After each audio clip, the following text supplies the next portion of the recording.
So we're now entering week 2 of the King Soopers strike. Today I talked with both the head of the King Soopers Employees Union as well as the president of King Soopers and City Market. The union suggests that a deal is not close, yet King Soopers seemed optimistic. Spin? Reality? You'll hear from both of them for yourself in just a moment after we look at what's at stake for thousands of employees of Colorado's largest grocery store. King Soopers says that it's offering wage increases of up to $4.50 an hour based on position and tenure, and then additional raises over the life of the contract. Starting pay would increase to $16 an hour. King Soopers' offer also includes more money for health care benefits. The union doesn't like that the deal would limit overtime and would allow the company to lower wages at any time.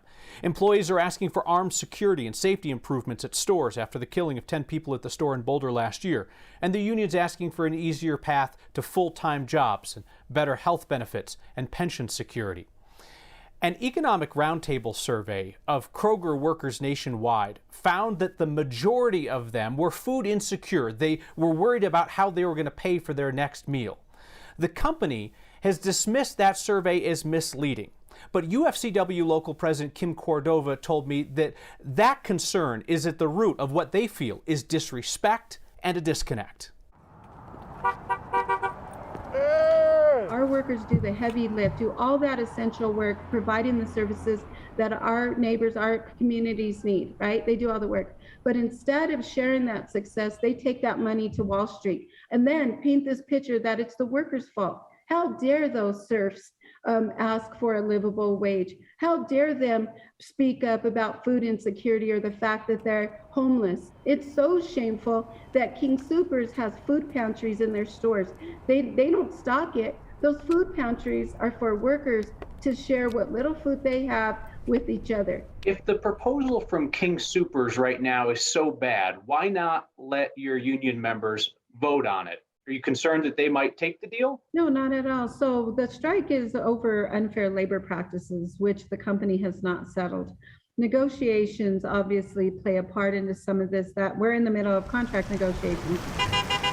And so the company's proposals have been, at least on paper, and they're trying to take this fight through the media and now through the courts, is to put some money to look like it looks good, but you never get to see it because your hours are reduced or somebody else is doing your job, or these are part-time jobs. Has the restraining order effectively made your strike seem smaller and less effective to the public because you can only have so many people on the lines? No, and actually, it's rallied the troops and the neighbors and supporters. This is King Soopers' way to try to silence the workers, but they didn't get what they wanted. King Soopers' restraining order also limits the number of picketers on the line and keeps them from blocking store entrances. King Soopers President Joe Kelly stands behind his company's actions as well as his company's offer, which King Soopers has touted in the media as being more money for their employees than, say, what Colorado's social workers make or what Colorado's roofers make. Is that an argument for not paying your people more, or is that an argument that those other professions should go get a union? I think it's an argument that everyone should be paid appropriately and should be paid a fair wage. I don't think it's one against the other. I think that the example that you brought up, we were actually just trying to compare the fact that we're paying a fair wage to our associates. And as a matter of fact, as we get this contract done and get it ratified, that they'll be making even more. That's the important piece. Get the money in our associates' pockets. That's where it belongs. You got a temporary restraining order against your employees. If my boss got a temporary restraining order against me, I don't think that I would like it. How do you think your employees feel about it? Yeah, so I think it depends on who you talk to, right? What I want to be clear on, we have a number of our associates out on strike. We also have a number of our associates that are still working.